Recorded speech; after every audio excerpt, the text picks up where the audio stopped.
Well, welcome to the Get Lit podcast, hosted by the Leadership Ignition team. I'm Mike Huff, and I'm joined, as always, by my good friend and partner, Shane Beckham. How you doing, Mike? Good to see you, I'm buddy. doing great, dude. I'm happen to be in northern Michigan, and the view in my background is it's not the UP, so I'm not all the way up there. I'm south of the bridge a little bit.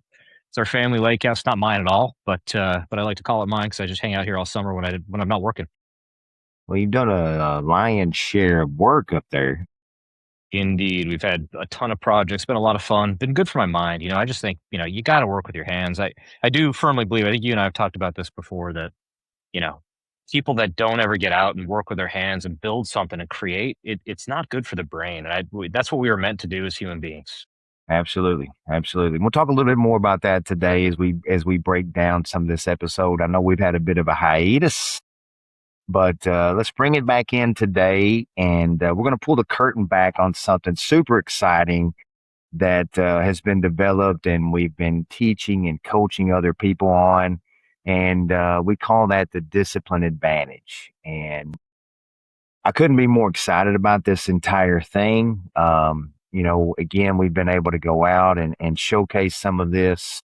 It's a accumulation of thoughts and just really cool stuff that has to do with the framework of how organizations, individuals, teams, associations, whatever platform if you will, that is willing to accept this model can learn from Mike. And we've been able to really have some good headway with this, if you will. And also wanted to share that it's going into a book, right? It's going into a book. I will say you were the brainchild behind the book, and very instrumental in the development of the discipline advantage, which I'm very thankful for. And we'll talk a little bit more about that and how we can take how someone can utilize this and take the discipline index for free, right? We're giving it away. Giving it away, baby. Yeah, what I love most about this, Shane, is that it applies to everything that's ailing your business.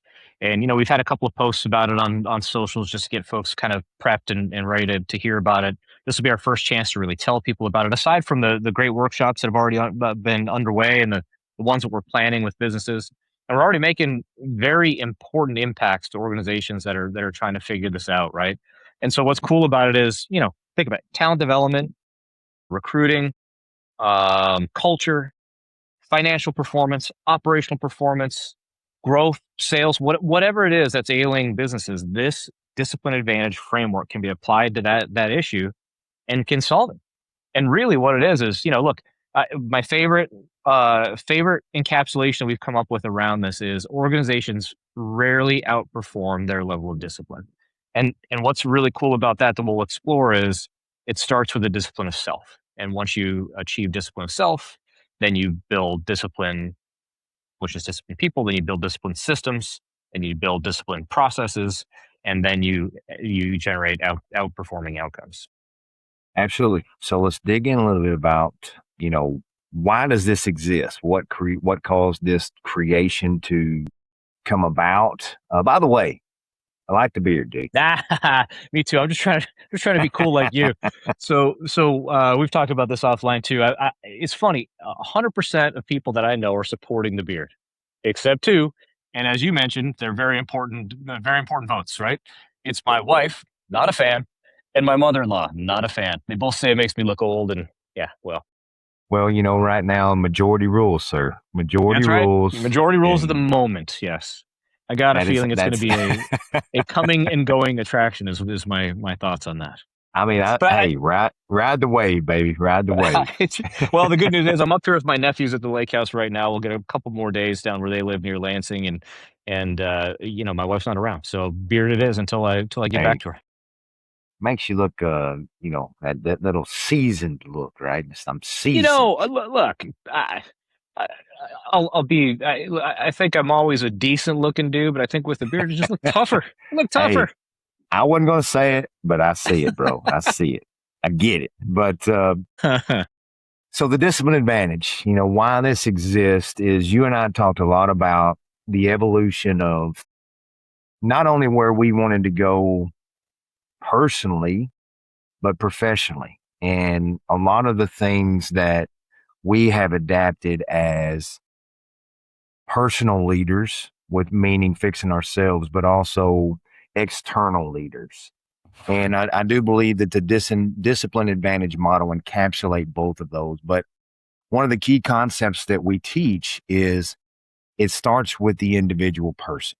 And, a lot of people have watched the episodes on, our personal testimonies, what you and I believe that was the springboard and launch board of a lot of changes in our lives and how we, redirected courses. I do believe that the personal transformations that we both had definitely forged a lot of why the discipline advantage model exists. You shared some pictures with me today, and I'm very proud of the efforts that you're making and how you're refining constantly to get better. And that's personal discipline. And again, whether you want to say this is biased or this is whatever the word is, but personal, if you're not personally disciplined, Mike, it's really difficult to exude discipline to other humans. Yeah. Well, Not even it's just all not even about just personal appearance, but just no, no, no, no.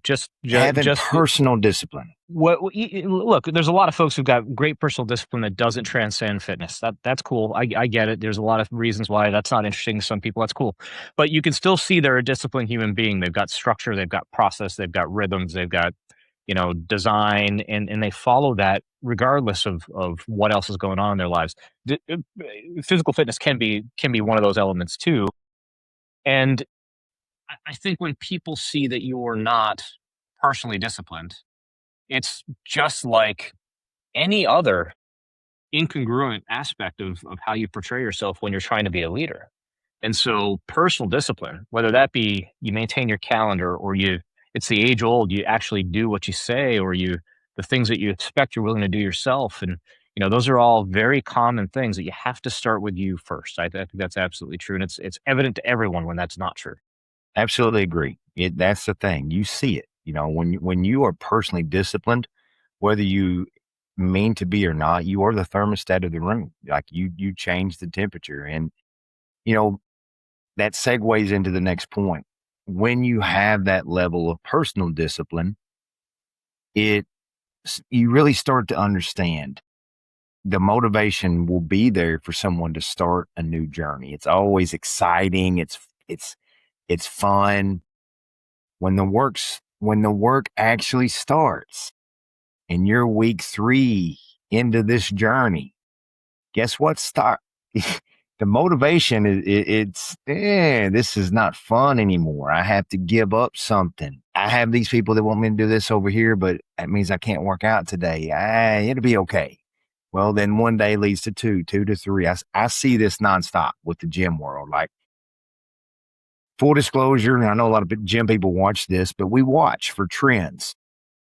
Anyone that gets past a 3-day trend of MIA, they're flagged, because you know why? When they get to 7, that's even more dangerous. Once you get beyond 14, we stop talking to you. You aren't coming back. Yeah. Hey, I'm not going to remind you that you're paying for a gym at that point, but my point is, and I'm being silly, but 3 days is when we start to pay attention, Mike, because that's how quick it can happen. Shane, it's so true in fitness as it is in business, and that's why this applies so effectively well. Is that when you start down a path of transformation, whatever it is, whatever ails you, we had a chance to talk to an organization. We're not going to mention their names, but their issue is they're a high growth organization who have been able to perform fine for a long time, but they're now getting to a phase where they're going to go to the private equity market and they're going to sell. They're owned by PE today, and they're not ready for the next 12 to 18 months from a growth perspective. They're still living like they used to live, and communication's starting to break down a little bit, and Yeah. performance starting to break down a little bit, right? So talk about that. I mean, So what was it that drove them to absolutely. call us? So 2 things. Number 1, growth creates friction, right? In any detail of your life, personally, business, family. That's what I referenced that as an example. You think growth doesn't create friction? Have a baby. Yeah, or three. It's going to create friction in your life, things that you did not expect. Same thing happens as your business grows because if you don't have the systems in place, which more than likely you won't because you've not been there before, right? It's hard because this is new, uncharted territory. But Mike, once you have that stronger foundation of repeatable, scalable systems, it can transition with the growth. But to your point, a lot of things will what got you here won't necessarily get you there. And that Well, it's is the reality of it.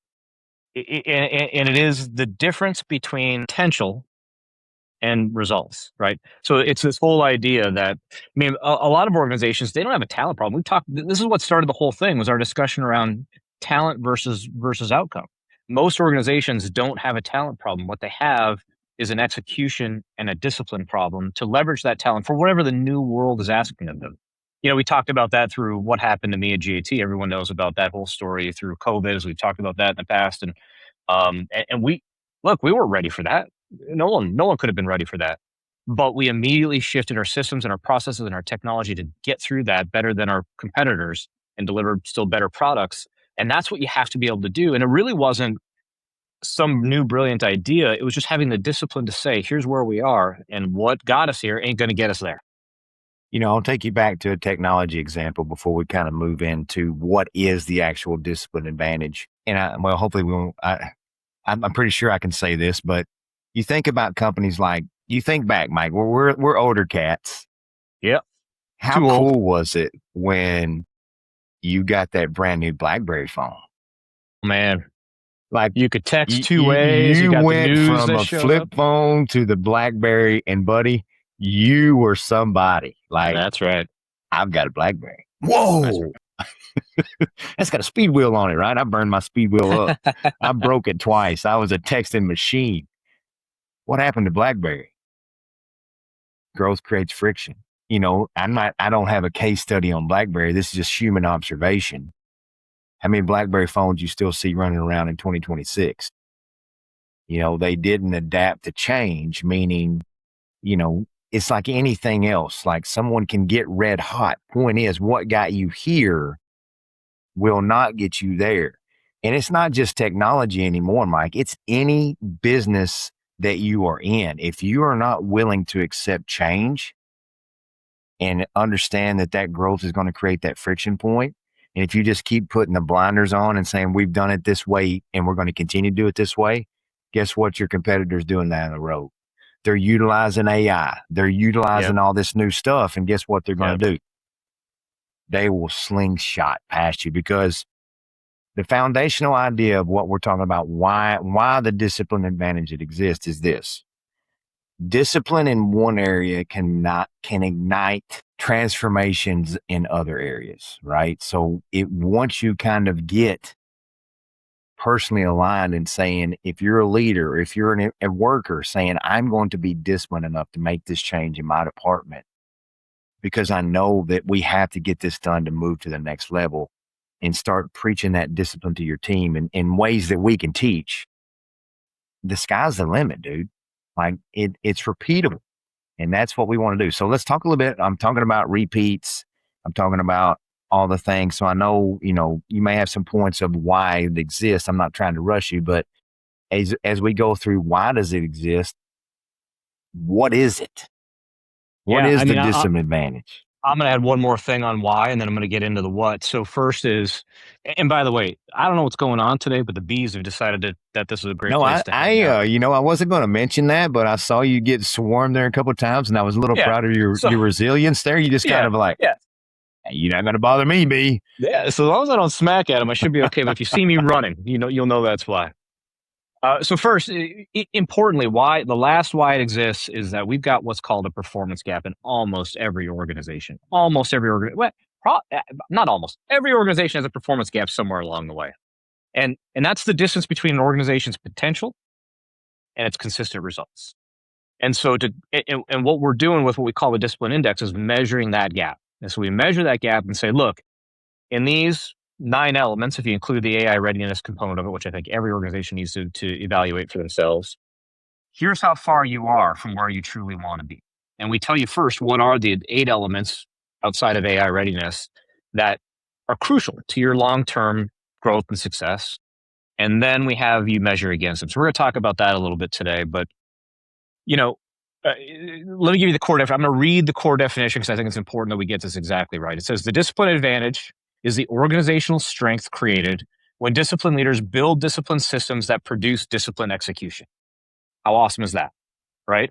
So as you build this strength, because you've got disciplined leaders, you and I, who are focused on being disciplined about ourselves and about the way we lead. We build discipline systems.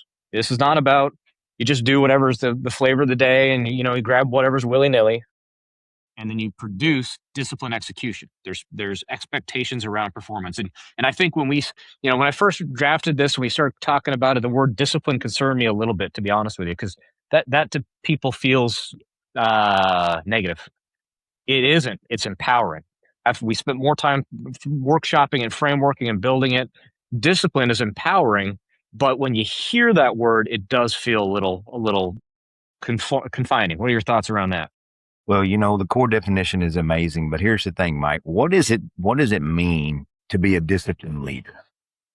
Well, first on discipline leadership, we're going to talk about discipline leadership, discipline systems, and then discipline execution. Leaders create planning. That's the most important role for leaders, to make sure everybody knows what in the heck we're trying to accomplish. Leaders then model those standards. That's the other discipline that's critically important. Leaders confront reality and make decisions. Whatever's going on, you have to lead through it. You have to admit where you are, whether it's good, bad, or it's outside influences or inside influences, and solve against it. And leaders build trust and accountability. And so if you do those four things, that is our definition of disciplined leadership. And trust and accountability doesn't happen unless you are congruent with who you say you are. And so that's, for me, Shane, that is what we're trying to get across in disciplined leadership. Yeah, absolutely agree. During a presentation that we were able to do with the company last week, one of the words that was repeated probably 100 times, and I warned them, was clarity. I probably said that 100 times. If someone had a clicker, it was probably close to 100 times. But the reality of this is, if you've got good strategic clarity, okay, that is a big component of it. Now, there's a lot of layers that I don't want to get too deep into the podcast that come along with that. But you have to know where you want to go, right? You can't just say, well, in a couple of years, we want to do this. No, you have to be very specific about what you want to do and where you want to be in those 2 years. Well, and I would just ask, any leaders listening to this podcast, how many of you either A, have no written down strategic plan at all, or B, have one that, I'll give you C as well, haven't refreshed that strategic plan in 2 or 3 years, or 3, you wrote it because your board required it or your PE firm required it, but it's not real.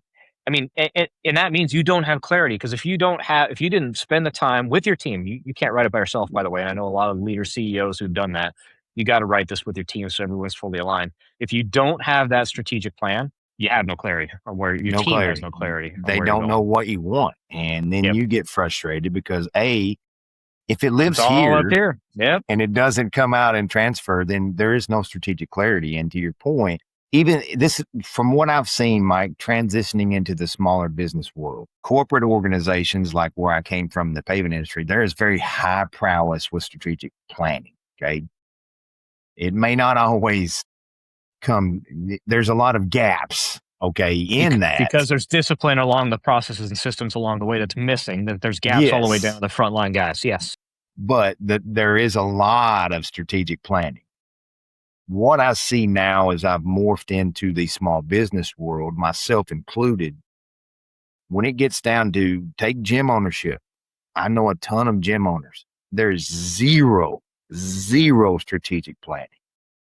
What do you mean you don't know where you want to be in 90 days? Right.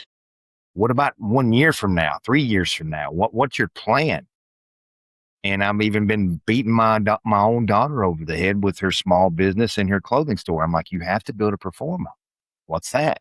And I get it. You have to be taught these things. If it's your first time, you just don't know. Sure. I'm like, well, you need to know how much you need to make versus how much you want to make versus how much you're spending. It's a simple formula when you're small.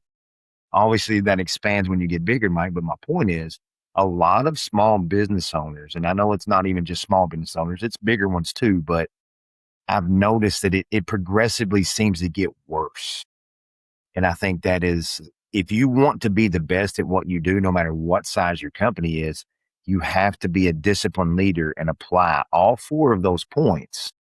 Strategic leadership. To your second point, you have to model it. Okay. What does that mean to me? Well, one of the worst things that I can say about the Marine Corps is I had several Marine leaders that said, what? Do as I say, not as I do. That's the worst leader there ever is, man. Like, if you can't model that, I'll never follow you. And that goes back to, Mike, you get into a lot of the standards here. When you model the standard, it goes twofold. It goes exactly into your next point. When I have high standards for the people that work for me, it goes right into the next thing is I confront the reality of the situation. And if they will not hold those standards, one of the things I in the workshops that you'll hear me say a lot, I refuse to lower myself to your standard. You know why? Because if I lower myself to your standard, we don't have any damn standards. That's right. We just modify the standards for one person. If I modify it for one, I got to modify for everybody that works for me. I That's right. refuse. Yep. And as a disciplined leader, no matter if it's your friend, your cousin, your golf buddy, it doesn't matter, Mike. If you want to take the business to the next level, you have to model it and you have to be willing to make the uncomfortable decisions. Because if you do, I truly believe your fourth point comes true. With the entire team, you build trust and you build accountability, because when you hold someone accountable, if you walk past the problem is now the standard. Yep. You just accepted it in front of everybody. Can't do that. Well, you can't do when you do that, and many people do that, you've not only accepted it, you certified it. You certified that as the new allowable standard. I'm gonna tell you a funny story about my days at GAT. You know, we had 80 stations, 6,000 employees, and I was an unpopular guy with a lot of our team members because there's one You thing don't that I say. Oh, would. whoa. Well, there's there because I didn't lower my standards, and Sure. and there's some things that just annoy our frontline team members. Something that annoyed them to no end was the fact that the rule when I got there was no hoodies, no hoodie sweatshirts, none. There are other organizations out there that do what we do that are issuing hoodies as uniform standard, and hoodies are very popular. If you didn't know, hoodies are extremely popular right now. Warm Right. climates, cold climate, doesn't matter. And so, you know, people say, "Oh, my neck gets cold." And I'm like, okay, we're a neck gaiter. And so I would go station to station. I always hold a town hall every station I go to, meet with our customers and meet with our team. Then I meet with our front line, and every single operation, I would get what's the deal with the hoodies? Despite the number of memos and communications we put out, Shane, and the deal with the hoodies was there are 4 deaths in the industry in 5 years where a hoodie was ingested into an ingestion point, or somebody got it wrapped around something. Point is, I care about you. I know it sucks that you can't wear your fashion item, but there aren't going to be any hoodies in my organization. And you'll never see me wear one. And if I see you wearing one, don't think I won't pull you off the ramp instantaneously and make sure you get rid of your damn hoodie. Would it have been a hell of a lot easier than answering that question every single time I walked into a station? Just let them wear hoodies and have breakaway hoodies or something? Yeah, would have been. That wasn't the standard. And I was not going to lower myself to that standard because it was important for their own safety that we did not do that. Absolutely. You modeled it, you confronted it, and you built the trust and accountability to where eventually everybody knew this is, hey, we ain't wearing hoodies. Yeah. What they really knew was, hey, when Mike's coming, don't wear any hoodies. Yeah, right. Because our GMs did not hold the same standard. There were plenty of times I'd walk into a station, there'd be people wearing hoodies, and then the conversation's way different. It's not just with the team member who's wearing it, because that will happen, but it will be with their supervisor, with their ops manager, and the discussion I have with their general manager is not pleasant. It's right. Not pleasant. As it should not be. Because they didn't live our number one core value, which was live safe. And how can you care about anything else if you don't care about living safe? Anyway, let's move on. So the next discipline leadership. I'm sorry, I didn't mean to cut you off. I just going to say discipline leadership is the first, right? That is probably the top tier, right? Would you agree with that? You have to have that first before anything else matters. Absolutely true. Now, what's next? Discipline systems. And so, you've talked a lot about this, and And we've quoted a number of books that made this very clear to us, in particular, Traction with EOS and understanding, systems will keep you alive. That's it's you don't have to default to you won't lower your level to your level of your talent as long as you have systems because those will always bring the talent to the middle ground on it. And so there what do we mean by discipline systems? You have to have priorities and responsibilities that are made visible. What is it we're trying to achieve and who is accountable for achieving it in every facet of, like we talked about before, talent or culture or whatever. All those things need discipline systems and they need somebody who's accountable and they need to know what the priorities in those elements are. You have meetings, communication, and follow through operate through repeatable rhythms, right? So we've talked about this a million times. There should not be, there could be ad hoc meetings if there's an emergency crisis, but there should be a standard for, how often are we going to review our talent development process? How often are we going to review what our internal net promoter scores are from a culture perspective? What is our leadership, what our senior leadership team versus our executive leadership team versus our regional leadership team? What are their rhythms and what does that agenda look like so that that bubbles up to the rest of the organization so we can all see it and it's all visible and clear. So those repeatable rhythms are extremely important. And then strong performance. That's the one thing that it's so hard to get organizations to understand. Every organization has some level of systems, but they always have a rock star or two or three that pulls out the heroics to get things done. And that becomes the norm. That becomes then how they operate. Your sales numbers are behind. Let's call Tony. Tony's the greatest sales guy in the world. That dude's going to get us Q3 nailed down. Tony, we need another 40% from you. Well, if you would have had a system around when you were going to manage your pipeline and how you're going to discuss when you were behind and how you're going to navigate, you would need Tony every Q4. Guess what happens to Tony? He gets sick of being the guy that picks up the Tony dead leaves. weight. That's what happens Exactly. to Tony. He goes and gets paid more somewhere else because everybody knows Tony's a rock star. So how about you don't do that? And instead, the third item is you have strong performance so you don't have to worry about constant heroics. So good points. Now, one of the things that you talked about priorities and responsibilities and making them visible. Number 2 was meetings, communications, decisions, follow through, right? Repeatable. And then performance, not depending on one person, but depending on the system. So the team. So one of the examples we talk about in our presentations is, let's say Tony it gets not, I won't say taken out, poor Tony, but let's say Tony cannot come in. Something happens to Tony. Well, what the hell's fixing to happen? Not good, right? Because we're depending on Tony to meet quota. Tony is incapacitated. So now what? Then everybody's like, what are we going to do? Nobody knows the answers. You know why? Because there was no priority responsibility set on the actual system that would get us to where we wanted to be.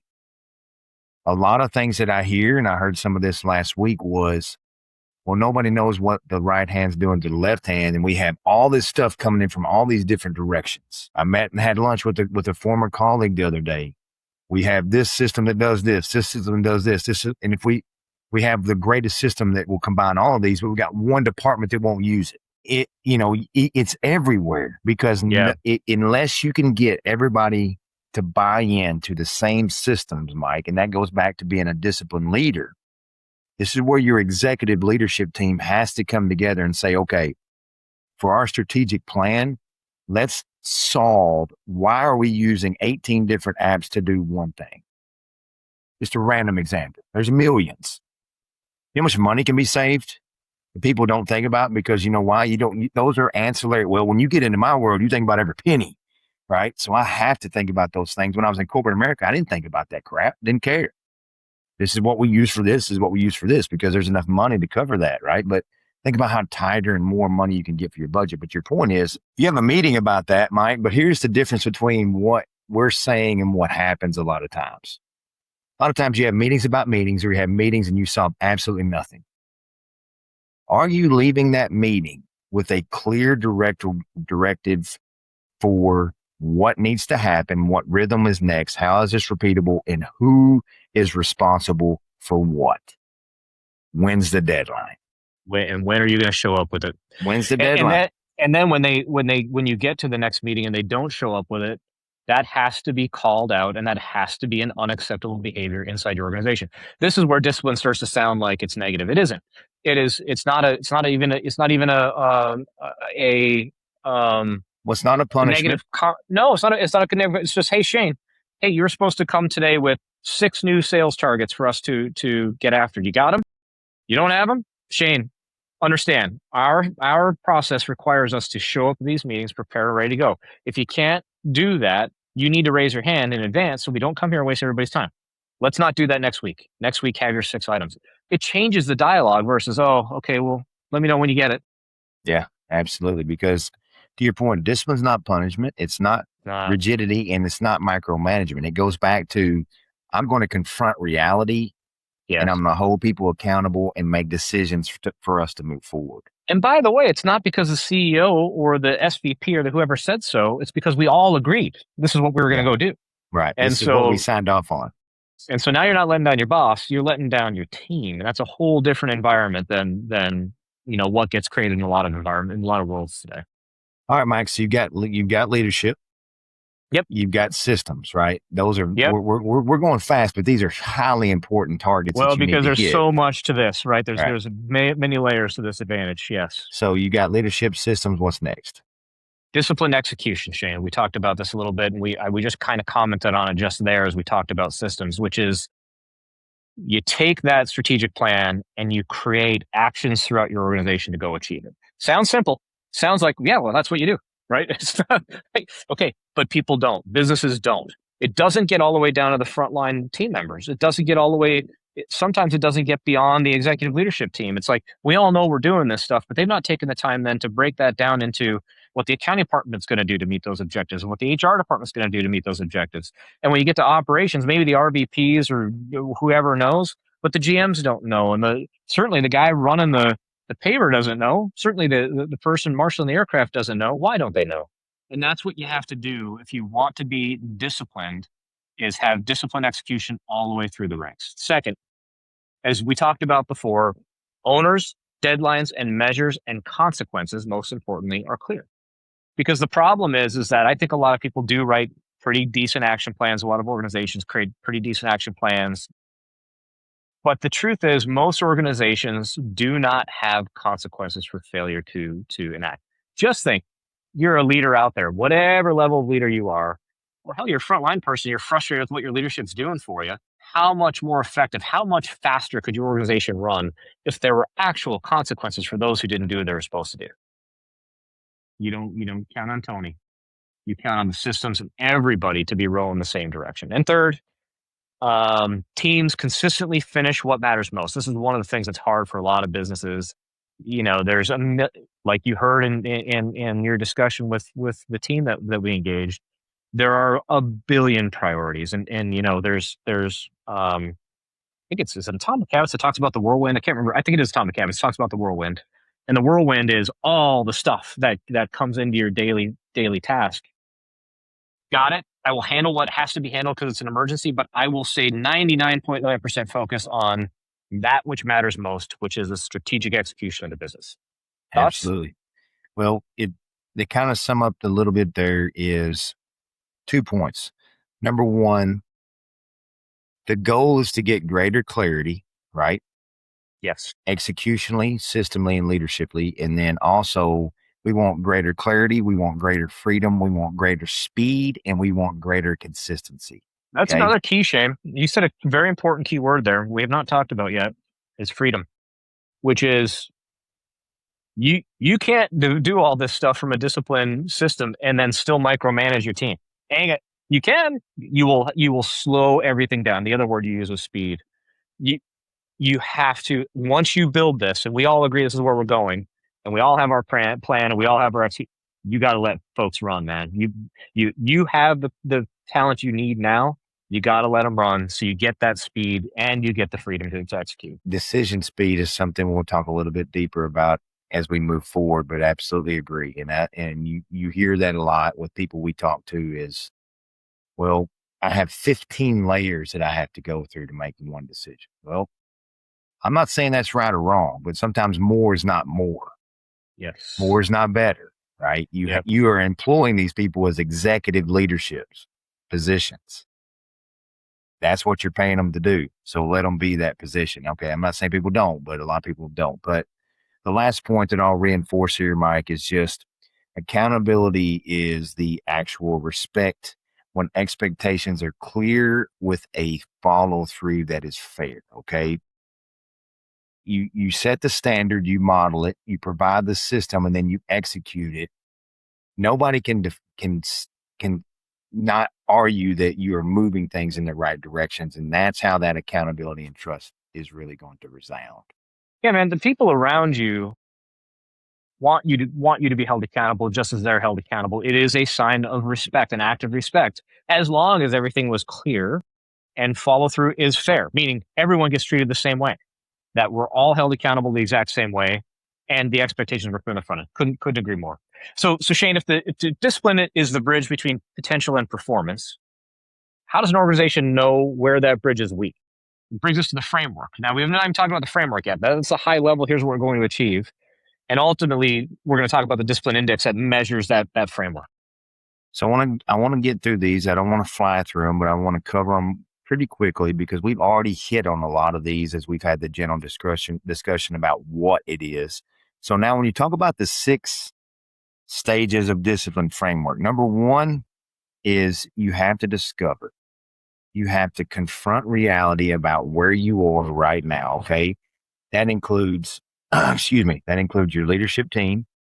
That includes you. That includes your leadership team. That includes your culture, your systems, and performance. You have to discover where you are right now and give realistic answers. Okay. Because that's so important to know where you are right now and truthful answers. When we get scores back and it's 5s across the board, we're probably not going to work with you. You know why? Because you are not being honest with yourself. Nobody is that good. Okay. I don't care If you who are, you you are. don't need us. Don't pay us. You don't need us. We, in Exactly. fact, tell us what you're doing. Number 2, you want to identify the friction. Okay. Maybe you're not growing, but you're stalling. You're going backwards. Okay. You don't always have to be growing. Friction comes in many forms, right? I can't get any traction. I can't grow. I'm going backwards. So you have to pick up where's your blind spots and where's your roadblocks? Where are they? They're there. And that's the root of the problem. And if you're not finding them, you're just going to keep beating your head against the wall. Third thing on discovery, Mike, is just establish an honest baseline before establishing practical solutions. Yeah, man. You This one have thing to know leaders. where you are, Yeah. man. So when a lot of leaders, when they first hear of that problem, whatever the problem is, they're they already have a solution in mind before they've even diagnosed what the hell's actually going on. So very important, right? That first one, you know, confront reality, discover, so critically important, or everything else is built on, you know, a very tipsy turvy framework. Tipsy Yep, turvy. absolutely. Something else. Yeah. The old tipsy turvy, baby. It's not a thing, but okay. You got to know where you are, right? You have to Right. discover and you have to be real. Second thing you want to do is you want to align. Okay. Yep. I've made my discovery now. Want to create what? Clarity. Clarity. Yeah. I want to create clarity. I want to align the team. One of the things that I speak a lot on, Mike, because you too, both of us did it, different formats, different places, but we started at the ground and we went up. That makes us a little bit unique because a lot of executive leaders have not done that. And that's okay. That's okay. But when executive leadership makes a strategic decision, they are sitting in rooms for days and hours defining how all this change will come about. And then you pass it down and you don't give any context. Now, what do you think the guy on the line is going to think? Why? What does this mean for me? And what the hell's going on, right? So if you don't align your entire team, number 1, you're going to create what? More friction by trying to make things better. You just made it worse. That's how it works. I do it with my team. I'm getting a lot better, but I used to do that. I would create more unnecessary friction because I wouldn't give them the full plan. Number 2, you have to make sure that there's no competing agendas or unclear ownership. When I know people watch this and I have a couple of people right now, and we have a new person, and there's some misunderstandings. There's some feathers ruffled because I have not defined some clear paths of demarcation about who's doing what. And when that happens, guess what, Mike? You're not aligned and there's friction.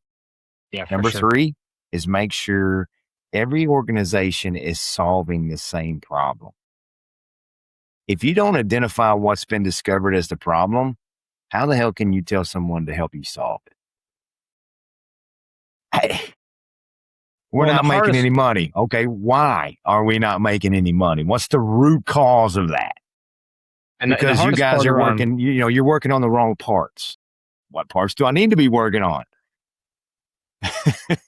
Yeah, and the hardest part around this element of it is personality. It's the same thing as the frontline guy or the your peer, a senior level leader that's your peer, and you're not aligned. You have different feelings and thoughts about what priorities are. It happens in every organization, which is why this is so critical that you start with what it truly is a problem and you all agree, and then you all agree on the solution. And then once you do that, the rest is butter.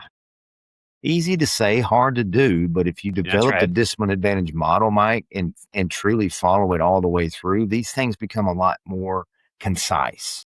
Yes. You're no longer throwing darts in a moving dartboard. You have leadership systems and execution.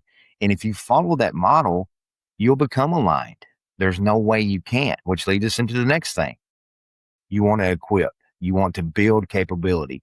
We talked a lot about bench strength in our last meeting. Are you preparing for this growth? Are you just promoting because someone's been in that position for 10 years? That's great. But if they're not the person to run the division, then you are making a fantastic mistake. I've been there. I've seen it. They have to be the right human being. Where are you with your growth meter? If you know where you want to be in 2 years, what are you doing today to prepare your team and your future leaders to run that division tomorrow? Because if you wait until you're 90 days out, not great. So develop leadership behaviors and communication skills early, Mike. Number two, introduce useful operating tools and management practices for everybody to follow. We're all going to, follow this metric and read this book. I mean, it may be that simple because you and I do that a lot. I get a great, I just gave my entire team the five dysfunctions of a team by Patrick Leoncini, or I'm not sure, Leoncini, however you pronounce his last name. I probably butchered that. That's okay. You did. That's cool. He'll forgive you. He's going to watch this podcast. He'll forgive you. It's maniacal, my friend. That's right. So I gave them all that book, and I hope they read it. I'm not going to go on this first book into, I want to see how this goes. But point being, equip, give tools, and then give the ability, not just the instruction for the standard. Again, easy to say, hard to do because there's financial barriers to making changes in tools and soft and decisions. There's uh, personal stake. Some guy brought in this system 18 years ago and he's still there and he loves this system, but it's the wrong one for you now. And so you have to manage that carefully. That's a great Uh, point. That is a great point, man, because people will hold on to systems way too long because it's what we've always used. And then this guy that championed it is still there. Great point. well, and then the last thought I had there is that you create these standards that you absolutely must achieve. You absolutely must achieve to get to that end game. But if we do these three things, then Tommy's going to be mad, or it's going to. I got to go to the board and ask for $500,000 that I didn't have in the budget. But you have to do it, or you're not going to execute it. And that's that last point. You gave the people the instruction, but you didn't give them the ability. You were One of the unwilling to do most the hard work. wonderful things that I've heard across my construction career, you are 100% the most qualified and best person for the job, but I can't give it to you because I'll hurt his feelings. Yeah, I've been told that. yeah. Guess what? Yep. Tony left. Yeah. This Right. this Tony left. Tony bailed. Execute, Mike, turning priorities into action. Development, alignment, equipment, execution. Assign the ownership and deadlines and not be afraid. This is where we are. This is the target. We can talk through it if there's going to be some changes, but this is what we have to do by this date. Now you have to have clarity to get to this point, right? So that's why we're clicking down the list. Establish accountability and operating cadence. One of the key words is cadence. You have to all be marching in the same direction. This is how we're all going to do it. Okay. Every team is accountable for this piece to make the cumulation of all of this come together and be whole. Lastly, is reduce the gap between decisions and completed work. Speed to decision, I think, is probably one thing that we'll find the most gap in, Mike, in a lot of companies as we continue to push the index out. You can model the standards all you want, but if your speed to decision is the lowest number on your index, that's a massive gap because that is costing you a lot of time, money. And Shane, I do think that one is the most difficult for most leaders. And the reason it's difficult, there's a multitude. There's Johnny's feelings. That's one problem why people don't make the decision they know they need to make. There is costs implications. There is, if I make this decision and I'm wrong, I'm personally liable to my boss, to my board, to my whatever. And that's probably the one that stops people most often is that. And then there's just the whole conflict avoidance. There just is this natural tendency to want to avoid conflict. But back it all the way up to what we said at the beginning. So you have to have disciplined leadership before anything else is possible. And all four of those things go away if you've got disciplined leadership. And one of the things that I've just been focused on in my career is to eliminate those thoughts from my mind whatsoever. I'm paid to do this job. This job requires me to do X today. I'm going to do X today. And I'm going to do it the best way possible to limit Johnny's hurt feelings and to try to make it as inexpensive as possible and to try to make the board understand why it's critically important. But I'm not going to be afraid to tell them that's critically important. That's my job. And if they decide I'm an idiot and they want to fire me as a result, so be it. That's what I'm paid to do today. And that's hard for a lot of leaders to get their heads around. Yeah, I absolutely agree with that, Mike. All right. So we went from execution now, or execute, into optimization, optimize, improve what works. And this is probably one of my favorite things to talk about because you're not ever going to eliminate all friction. Okay. But you can reduce it. How can we reduce friction? Well, how are we doing a bunch of things how can we reduce the complexity of what we're trying to do? How many layers of the cake does this have to go through before someone can eat a slice, right? Or whatever. Frustrating, or frontline leaders, just the frontline leader, whether it be a supervisor or general manager, whatever, that they sit there and go, why am I doing 4,000 things that are all the same thing? Or why do I need to send this report to this guy and this guy? Because there is so much complexity as it gets further from the center, because everybody's pushing things down out to the field to get things done. And so one of the first things we try to diagnose when we get together with an organization, Shane, you and I, is what is it you're asking the frontline teams to do administratively, operationally, financially, from a growth perspective, and simplify so that we can say, do you really need to do that? He's already got the information. Why do you also need that information? Is there a way for us to use a system that information all goes in together? But critically important. Didn't mean to stop you. I just think this one No, is that's huge. absolutely right because it's a reduction of friction. It's improving the process and the decision speed that gets it made. And the last point of that is AI. Leverage it. It's not always going to be perfect, but if it can help your decision speed by some level of implementation, do not run from it. Study it, guide it, make sure it's correct before you push it down. Utilize it. Other companies are. And, one of the things that I've heard recently at one of the facilities we were at was quote management. And they were getting quotes for someone requesting to buy a part, for example. And one of the teams, like we give exercises to where they can identify a friction point. We're getting quotes coming from 8 different places. I have no idea who's handling what place and how. Decision speed, clarity. It's great to have that many lead sources coming in, but I compared that back to the gym because if you're into that, I said, think about it this way. Doesn't matter if you're a gym or you're a manufacturer of a part for someone that needs that thing. Speed to lead matters because they are a lead. They're looking to buy something that you have and they need it right now. And the convenience factor of humans now, if you don't answer them within a certain amount of time, usually almost immediately, guess what they're going to do? They're going to the next person on the Google list and they're going to keep trying until someone answers them. So if you got something coming in from 15 places, that's great. But if you're only getting back to them when you can, they're gone. You have lost that sale. It's completely gone. Is there something out there that can funnel that into one thing to where one person can monitor it and make a decision quickly on you need this, you need this, you need this, and it's a high priority, right? So definition of optimization, right? It's simple yet very important. Well, and I'll just say, look, organizations that are afraid of AI, that don't understand AI, that are having their legal team study it for the next 6 months, you're missing huge opportunities. Now, look, I get it. You have to protect your company, and you got to make sure that you've got the tools that are that keep you safe and warm.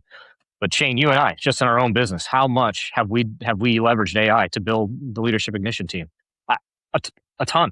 We probably know more about AI than most organizations that exist, or 10 times, 80 times our size. Use a ton of it. And so solving that problem, easy enough. If they're coming into an email box or several email boxes, you just have an AI bot that's monitoring that email box for incoming quotes, and you dump it all into your analytical model that gives you a summary every day. Here's your note, and that you bought nothing.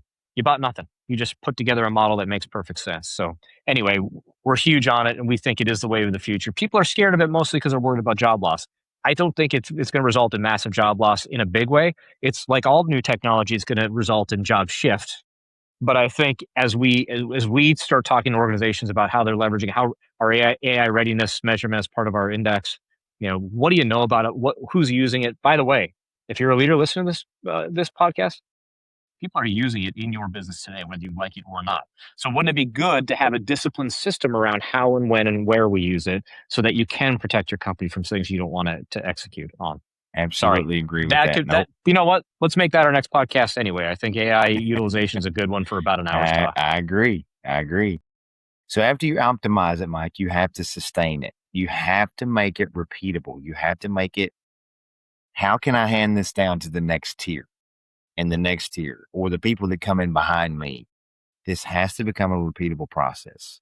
If not, don't even start with number one, because if you don't get down to the point to where you have a repeatable, executable system, then in my opinion, Mike, you have failed because number one, you can't measure it because you're not able to repeat it. And if you're not able to repeat it, you can't collect the right data because you're getting different bullet points on the chart, right? You're shotgun spraying instead of having defined accuracy. Number two, the internal capability of understanding. How am I developing someone if this is not a repeatable job? Like if it's going to change from me to him and from him to him, we have no standards. There's no clarity. It's just the wild, wild west. I'm doing whatever I feel like I need to do as a leader. Then Mike's going to come in behind me. He's going to have a totally set different set of rules. Now you've got whiplash with your people that are under them because they don't know what's up or down. And lastly is we've always done it this way. That didn't work the first time the way I thought it would. Let's scrap this and go back to what we used to do. It takes time to get a process that's repeatable, Mike. It Well, takes time. and here's one that's even more dangerous. I've been recently back in the job market a little too soon for my own personal. Not sure. I'm excited, but I think but one of the things that I heard along the way in one of the discussions was, hey, we've got people who've been here 30 plus years, and they're important to us because they know all the crap we tried before, so that we never try it again. And what was running through my head in that conversation was, well, what if you just had a really poor execution in your discipline, and it would have worked just fine, but you didn't have proper discipline in your execution, and you allowed it to fall back. And so that's dangerous too. And that's one that people don't even think about is, yeah, we tried it before and failed. Don't do that again. Well, did you really? Did you really? Yeah. Yeah. What context, what sample size, you know, I've done that with classes. I've Yeah, launched classes that didn't work, and I've reevaluated the data, the numbers. I've polled members, and guess what? We've relaunched, and now they're successful. You can't be afraid to look at things and try something again that didn't go the way you wanted it to the first time. You may have to adjust a few of the things that you did or have someone else running it, but you can't be afraid. But that's all part of the discovery process. Like that takes it all the way back to the top, right? All right, did that work? No. All right, well, here's the discovery. Why not? And then if you click down through the 6 points of the model that we've built, it's going to tell you whether or not you should try it again. correct. So how Well, you I'll just close this up with all this that we've talked. So that is the discipline advantage framework. That's what we leverage, and we leverage it. That was kind of very macro, but we leverage that all the way down across your business. However you need to have that engaged. And I'm telling you what, man, I just think it's extremely powerful. And so the key of this is transformation is not an event. It's not us coming in to speak to you. It's not a Kaizen session. It's not a senior leadership team annual meeting. It's a discipline. It is transformation is we are going to achieve our objectives. Here's where they are. And here's all the things we got to do to get there. Here's our blind spots. Here's the equipment we need. Here's the process we have to put in place. Here's the cadence we need to follow. And here's the measurements that we're gonna execute to get there. Mike, I think we're going to probably have to break this up into two segments. We got excited, but I want to say this, and we can talk a little bit about how we want to handle that, even live. But it's unique when you bring someone that's not in your organization in to do what we are doing. Number one, we are not emotionally connected to you or your business. And you don't realize how much that matters. We have no connections, whether you fail or win. We want you to win, obviously, but we are not connected to you in any of those ways. So what we are coming in to do, Mike, effectively is we have no preconceived notions of what any human in that organization is capable of. We don't care. What we care about is what the index has told us and specific questions we can ask about the discipline advantage model. Once we define those parameters, then we can do many different things. We can give an executive leader workshop to where we just cover a presentation and can help you and your team get better, right? Collectively, without going too deep into the weeds, without breakout workshops, or we can spend as much time as you want with the team and say, let's start with number one. Where's the biggest friction point in each division? But we have to start with what is your most important division, because when you do that, Mike, all of the problems and all of the things are there and everybody knows what they are, but you're busy running the business every day and there's never any time to solve what can make it even better to get you to the next step. Because if you do, you're not pushing the agenda forward to try to make money for the day. So people get so lost in that they lose the vision of what we could be here if we would just stop, evaluate, discover, align, execute, optimize, all the things, and then sky's the limit. Well, and the coolest thing about what you just said is the flexible way in which we can engage. And so it's a speaker session at a conference that gets people fired up and wants to know more. It's a in-depth workshop with a team that's trying to figure out, what's next for them so they can start to build out their own framework. And then it's the 6 to 12 month sessions of follow-up where we're talking to you every week on Zoom or whatever. We're going through our progress plan against all the elements that are clear. But the best part, Shane, is we know before we ever get in the room what the issue is or issues are because we've got the discipline index. So the framework gives us the path, but the discipline index helps us clearly identify where an organization should begin in each of their key elements. And we're not going to have time to go through this in detail today, as you said. I think we do break this up. A separate episode. Yeah. We can start with the discipline index and what it means to somebody. I think this gives somebody a good idea of what the framework is, why we created it, what it is, who it applies to, which is basically everybody. And then when we run this back in our next episode, I think it'll be great to start with the discipline index, which is part of the model. But now this is where the discovery begins. It's the first pillar that we just talked about, right? And it's one of the most important, which is why obviously it's first. It gives clarity. Now, I know we're going to talk about this in the next episode, but the discipline index, someone can take it now. Like if you said, "Hey, this is exciting for me. I want to go ahead and take this," but just know we don't base your entire company off of one index. We have to have multiple sets from leadership. Now, if you're a smaller business owner, yes, that there's differences and variance of what we want to see, but it's a collection. Okay. We want to know, okay, where's your leader, your top leader? It's not a grade, Mike. It's a mirror. And that's the difference. People look at this as grades. Well, this is what my CEO graded us at. No, this is a mirror, meaning this is where we are now. So this is the mirror, but this is where we need to be. So these are the what? The operational gaps that we have to close to get to here. Now, not everybody may agree with those numbers, but I promise you, once you start hearing patterns, which is what happened to me last week, the patterns I heard in their room aligned with the CEO's discipline index. It did. And in that team, I think we've got back 10 or 11 now, and their scores are not highly variable. Not only highly variable in their mirrors of the overall score, but the categories, which I'm going to touch on quickly because I think I want to tease that out to get people excited about thinking about it very quickly, and then we'll move on. Each of these categories are very closely aligned amongst the 10 or so responses we've gotten back. So what will happen now is we'll amalgamate those responses. We will compare them with the CEO's original response for his executive review, but we'll complete a full index assessment for the entire team of the amalgamated responses so they get a chance to see, okay, here as a group collective, here's how we feel about where we are on the story. Throwing around Okay, a big so word. You're throwing around a big word there, Mike.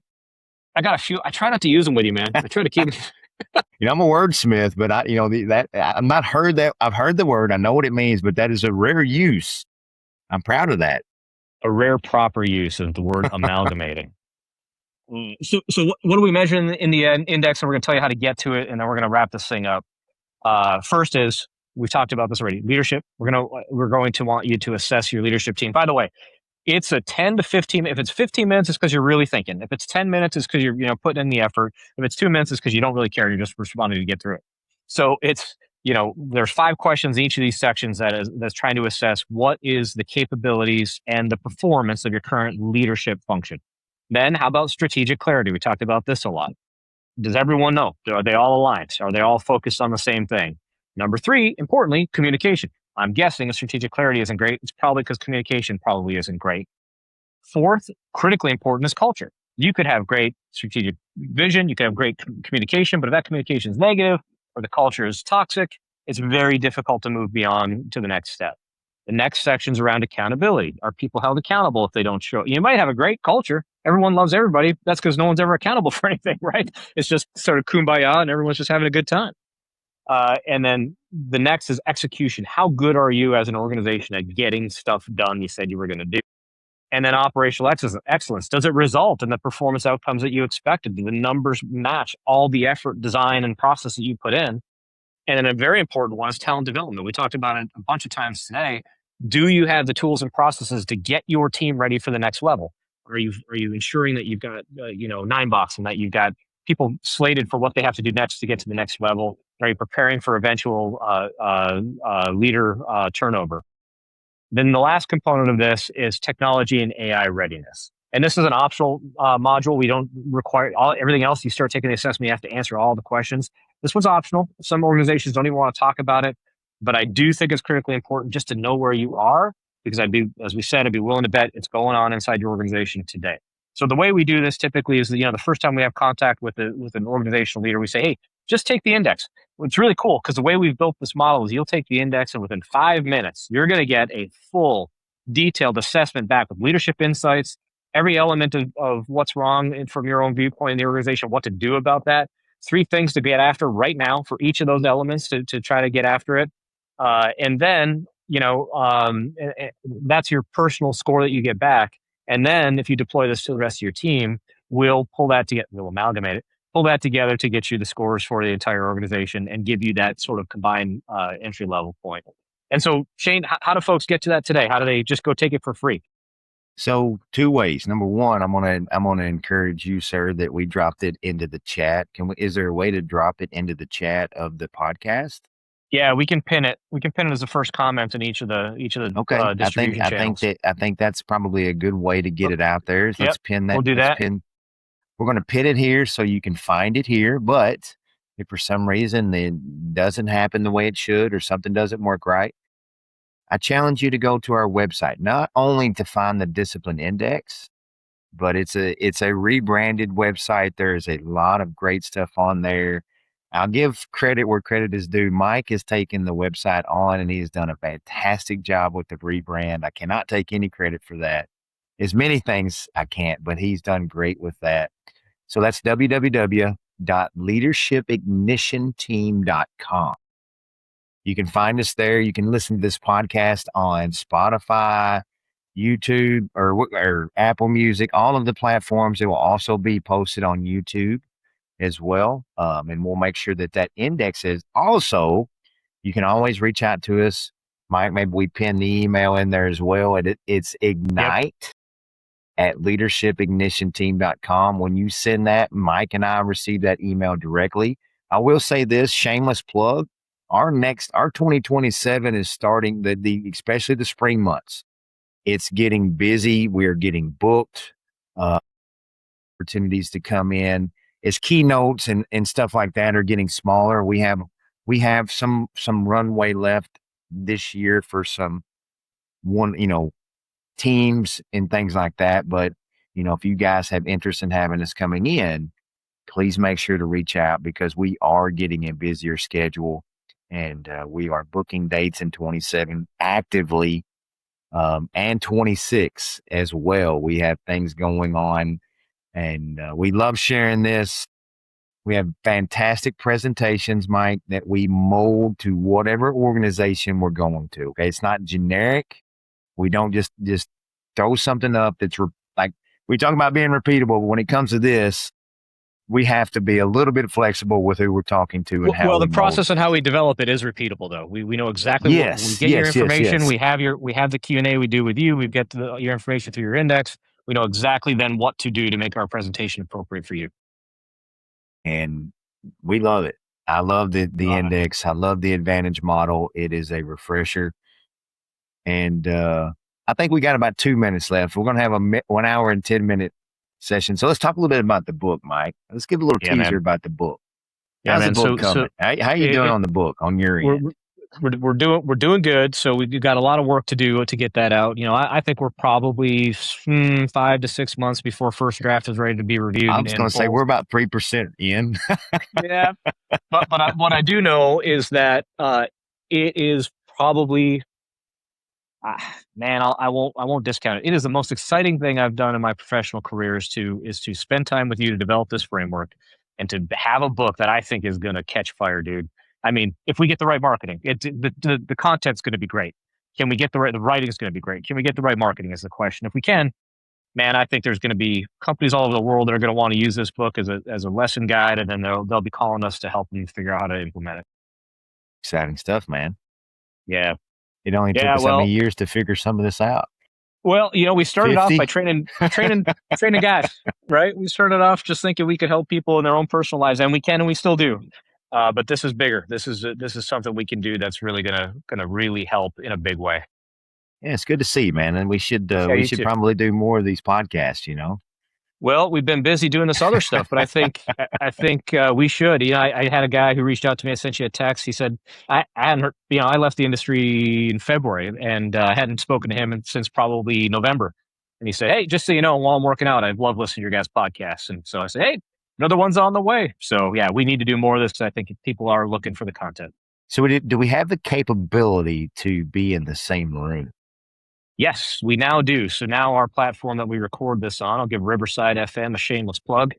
Riverside now has the ability for us to be in the same room and do this, which would be even more impactful, I think. So I think we need to run the second half of this in Goshen, Kentucky. I agree. Let's do it. We got to find time that you can I just sneak invited away. myself up, bro.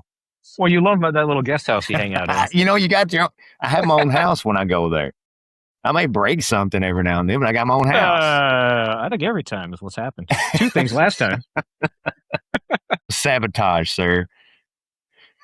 There's a good chance you were set up. I was sabotaged. I was set up, but yes, we look forward to bringing the next episode. But let's put a little bow tie on this one, Mike. Won't you take us home? And I know I kind of covered it, but just kind of reinforce where everybody can find us. Yep. And let's close this out. Like always, www.leadershipignitionteam.com for all the stuff. You can find our podcast there. You can find ways to reach out to us. You can find the leadership index, the discipline index there. Certainly Instagram, Facebook, LinkedIn. We're wherever that you're hanging out. So come find us and let's chat about it. And man, remember 2 things: discipline advantage, framework that can be leveraged anywhere you need it, and discipline index that can give you an assessment today on the gaps between where you are and where you want to be. Absolutely, man. Well, friends, this has been a fantastic episode. We've enjoyed being back with you. Look for part 2 coming pretty quick. We won't sit on this one long because we want to get more information out. Again, if you have any questions about the advantage model, the index, or how to get a hold of us to come talk to you or your groups, please reach out. And we look forward to running it back again. But for now, Mike, as always, Let's get lit, let's buddy. get lit, baby. See you, everybody. See y'all. Thank you for listening to the Leadership Ignition Team podcast. Go to our website at www.leadershipignitionteam.com to subscribe to our weekly newsletter, engage with us, and find and get favorite podcast networks, Spotify, Apple Podcasts, and YouTube.